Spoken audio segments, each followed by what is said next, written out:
It-tniġġis tal-arja laħaq livelli xokkanti fil-Port il-Kbir u hemm bżonn ta' azzjoni immedjata. Dan intqal waqt konferenza tal-aħbarijiet organizzata minn BirdLife Malta flimkien ma' Green Transition, konferenza li saret fl-uffiċċji ta' rappreżentanza tal-Kummissjoni Ewropea f'Malta fejn Kare Press Christensen, xjentist Danis li jagħmel parti minn proġetti finanzjat mill-programm LIFE tal-Unjoni Ewropea, ħakejl tal-kwalità tal-arja fl-inħawi tal-Isla u l-Belt Valletta.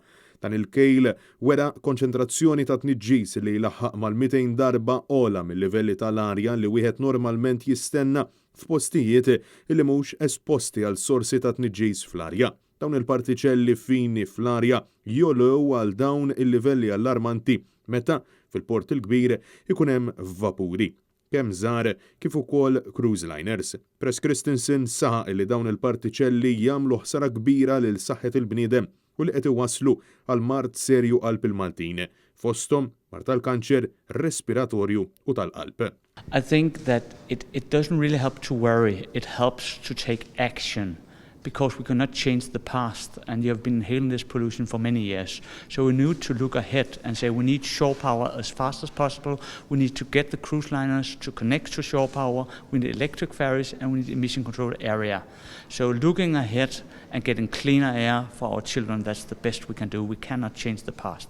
Wastqar illi fil-waqt li fil-Gżejjer Maltin għandna arja nadifa, l-aħbar ħażina hi li l-vapuri qed iniġġsu l-inħawi li jkunu fihom fil-waqt li l-cruise liners kapaċi qed ineġġsu bliet sħaħ. Intqal kif bejn l-2020 u l-2021 tilfu ħajjithom 500 persuna kawża ta' tniġġis fl-arja, aktar minn kemm ħatfet ħajjiet il-pandemija tal-COVID-19 f'Malta. Laqstant Kare Press Christensen insista li tnaqqis ta' tniġġis fl-arja mhux biss huwa importanti għal saħħitna, iżda ċertament se jkun ta' benefiċċju anke ekonomikament. Fost is-soluzzjonijiet huwa semma kif flimkien mal-pajjiżi tal-Mediterran għandu jintlaħaq qbil sabiex fl-ibħra tagħna ikollna emission control area, jiġifieri jintuża fuel aktar nadif.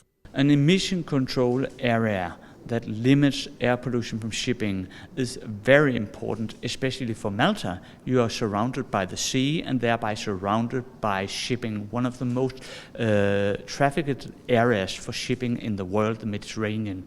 So that's a key pollution source. So it will reduce mortality and morbidity in Malta if we reduce air pollution from shipping in the Mediterranean, and of course improve public health in other parts of the Mediterranean as well. Press Christensen qal li soluzzjoni alternattiva hi li l-vapuri jingħataw provvista tal-elettriku minn fuq l-art waqt li jkunu marbutin mal-moll sabiex ma jħallux il-magni mixawlin. Ta' fil-waqt li x-xjenza Danis insista dwar l-importanza li l-ferries f'Malta u Għawdeġ ikunu tal-elettriku. BirdLife Malta spjegat li tul dawn l-aħħar xhur insistiet dwar l-importanza li tinħoloq ECA fil-Mediterran sabiex naslu għal tnaqqis drastiku fit-tniġġis għal ġid ta' saħħitna u saħħet ulidna.